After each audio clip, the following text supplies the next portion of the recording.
नमस्कार, देशोन्नतीमध्ये मी ऐश्वर्या शिंदे आपलं स्वागत करते। इलेक्टोरल बॉन्ड म्हणजेच निवडणूक रोख्यांची अपुरी माहिती दिल्याबद्दल सर्वोच्च न्यायालयाने पुन्हा एकदा स्टेट बँकेला झापलंय। निवडणूक रोख्यांची यादी तर दिली, पण ती कुठल्या पक्षाला किती दिली याचा माहिती द्यावे असे निर्देश न्यायालयाने दिले आहेत। ही माहिती स्टेट बँकेने सोमवारपर्यंत द्यावी असंही न्यायालयाने म्हटलंय।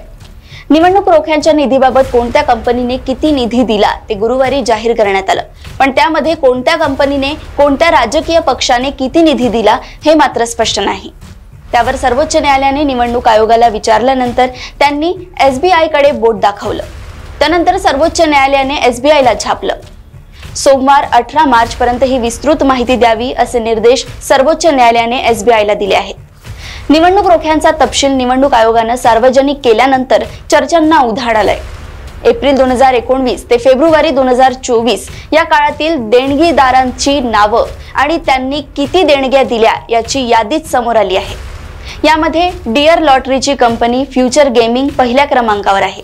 या कंपनीने 5 वर्षात 1368 कोटींची देणगी दिली, तर दुसऱ्या क्रमांकावर मेघा इंजिनिअरिंग आहे। मात्र या यादीत एक मेघ देखील आहे, ती अशी की हे निवडणूक रोखे कोणत्या पक्षाला दिले, किती रकमेचे दिले हे अजून जाहीर झालेलं नाही। त्यामुळे कुठल्या पक्षाला किती रक्कम मिळाली हे अद्याप कळू शकलेलं नाही आहे। ठळक घडामोडींसाठी देशोन्नती न्यूज चॅनलला सबस्क्राइब करा आणि बेल आयकॉन प्रेस करा।